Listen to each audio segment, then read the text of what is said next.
ยิ่งอ่อนเศร้าก็หนึ่งเอาใจจับไว้ที่นั่งน้องยาวเปีจังเย็ดคือเขาเมื่อยิ่งจำยิ่งน้องก็จุกใจ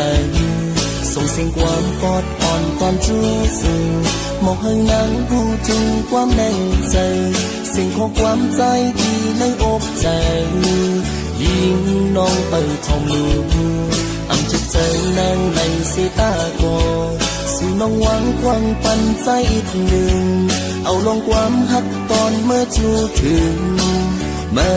น้องหูจึงดูสู่น้องนางเงินเดินเล่าเลี้ยงใส่ใจห้อยจับจอมสู่นั่งน้องไว้อำในนางมาเป็นก็หักในคืนวนเปยับใจอยู่ในคงกายเอาความหักเจ็บในอกใจอ่อนใจในจูต่อนางคุยในใจเมื่อนั้นจ้องไปหักเลยหักสู่หักสู่หักสู่ใจเฮาลาดปันน้องอันนี้คำอกนั้นใจลัดหมดยาวไปทอมไปทอมไปทอมนางขึ้นลาดตอบดูอันน้องในอกใจสู่นางเคยทอมยิ้ม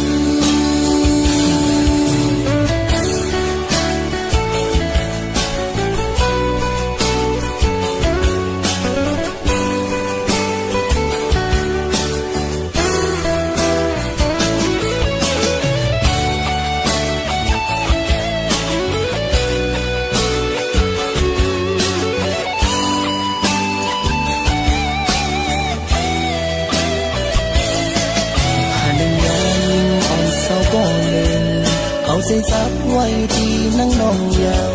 เพียงสังเกตคือเขาไม่ยิ่งจำยิ่งน้องก็สุขสันต์ส่งเสียงความกอดอ่อนตอนจูสื่อมองให้นางพูดถึงความในใจสิ่งของความใจที่ในอกใจยิ่งน้องไปชมดูอำสุขใจนางในสีตาโกสู่น้องหวังควังปันใจอีกหนึ่งเอาลองความหักตอนเมื่อจูถึงเมื่อน้องหูจึงดูสู่น้องนางเหมือนเดินเล่าเลี้ยงใส่ใส่ห้อยจับซ้อมสู่นั่งน้องไว้อำในนางมาเป็นก็หักใน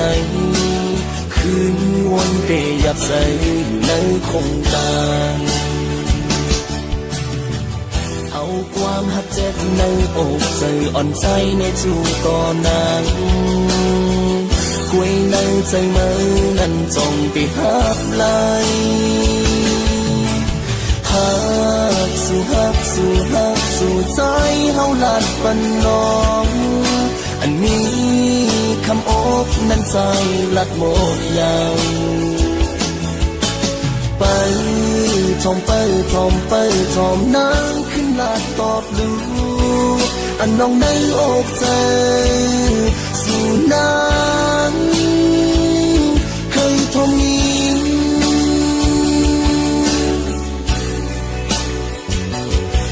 เสียงของความในใจสู่นางเคยทอมยิ้ม